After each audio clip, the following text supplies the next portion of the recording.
Pigmentation म्हणजे काय? Pigmentation म्हणजे आपला चेहरा आपल्या कलरपेक्षा गडद असा डाग पडणे. तो कशामुळे होतो?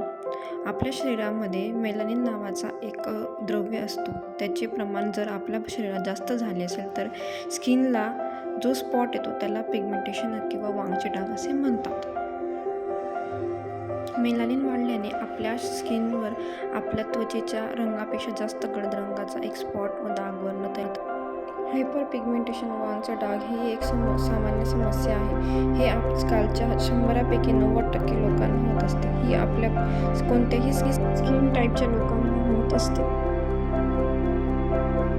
हायपर पिगमेंटेशनच्या काही सामान्य प्रकारांमध्ये मेलोझमा आणि सन स्पॉट यांचा समावेश आहे, जे शरीराच्या अशा भागांना प्रभावित करत असतात ज्यांच्यावर थेट ऊन पडत असते. यात चेहरा, हात, पाय यांचा समावेश असतो.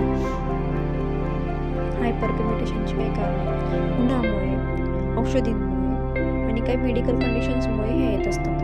उन्हामुळे उन्हात गेल्यानंतर मेलेनियाचे प्रमाण हे जास्त वाढते, ज्यामुळे आपल्याला डार्क स्पॉट्स वगैरे हे येत असतात. औषधी जे आपण कोणाला काही थायरॉइड असेल किंवा काही डायबिटीज वगैरे अशा जर आपण ज्या गोळ्या घेतो त्याच्या हिट्समुळे आपल्याला हे येत असतात. किंवा आपण जे इंजेक्शन्स ज्या मेडिकलमुळे काही आपल्या कंडिशनमुळे आपण इंजेक्शन वगैरे घेतो त्याच्यामुळे याचे प्रमाण जास्त वाढत असते.